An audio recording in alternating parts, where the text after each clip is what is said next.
Executive direction and clarity, okay? I am what you'd call a culture neutral organization. We are culture neutral, okay? There's a lot of different cultures out there. A lot of them can be successful.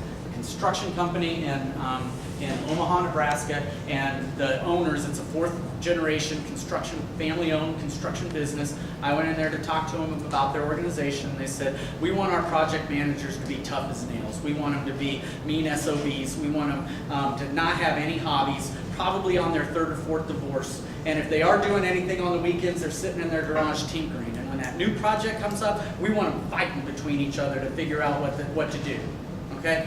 And they stopped right there and they said, now's the time when you tell me that we should be kind or gentler, you know, like the old George Bush thing, the first one, not the second one.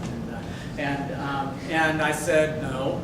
I said, you know, your culture is your culture. I go, I wouldn't work here because I don't work for mean SOBs or people like that. But there are people out there that want that.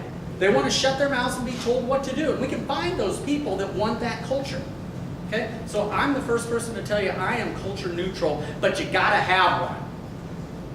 It's got to be based on whether it's 1 or 2 or 3 or 12 or whatever. It's got to be easy enough to understand, and it's got to be easy enough to get to. Because you can, once you have, because with a culture, you have a direction.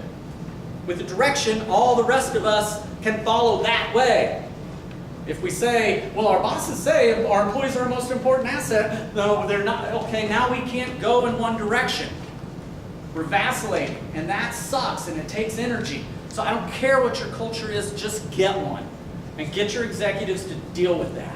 Often what we do is we actually assess. I'm a psychologist, I believe in data, I use assessments on people. And we'll assess executives, put their values that they tell us about up against the values on the wall. And that's a great way for us to do it. You may not have that ability, or you may like your job. That's why I don't work for anybody, obviously.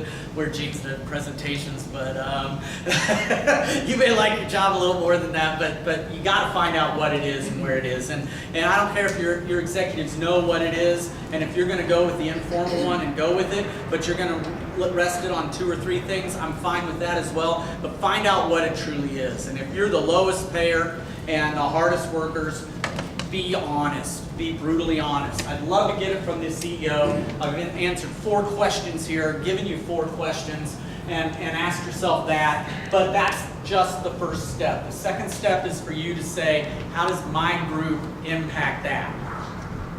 What does my group do to do that? And that's where, if you're not a business person, you need to become a business person in some way, shape, or form.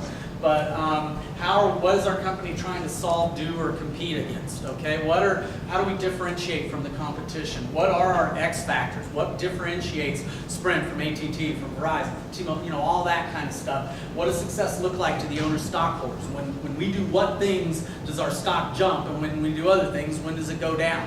Okay, that's a pretty simple kind of idea to understand, but you got to get there. You have to you are responsible. So while you're going to sit there and say, my CEO is all over the board, that's not an excuse, okay? I'm not going to give you that excuse, because you can create a pocket of success.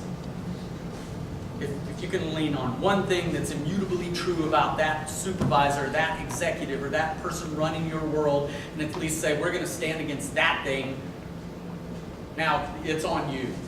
Okay? And you have to be the one to make the connection. You can't expect that executive to bring it down to your customer contact people's level. What we do at that very point is we actually measure it. Okay? We measure it 2 different ways. So it's hard to see, but just think these are 5 big competencies or whatever. Teamwork, customer satisfaction, speed to call, you know, whatever. Some of them can be objective, some of them can be competency based. We actually measure those things. And we do it 2 ways. 1, we ask the organization, how are we doing on this? And 2, we will actually assess the people in the organization and say, because we've got all this research for years and years and years, we are able to say, here's how your organization's, your baseline performance. Here's what they're really good at and what they're not. Okay? So if we say we're a company that cares about our employees, and that we're going to actually stand behind that, and we're all mean SOBs, your score will be a little lower.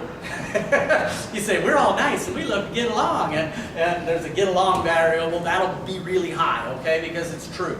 Right? So this is kind of the truth mirror to the organization. It's what we call a baseline. I want to set a baseline so they know what they're working against. Here's the natural things that happen, right? How many of you are right-handed? Raise your right hand. How many of you are left-handed? 10%? Yeah, 2 or 3 people. Brian Kitahara, when was the last time you picked up a pen with your right hand and just started writing? Only 10 minutes later say, oh, I'm left-handed, what am I doing? 0. Yeah, about 0, okay? We do things naturally. We have natural tendencies that we worry about, and we do those things on a natural basis, and that's what we're measuring right here. What's your group's natural core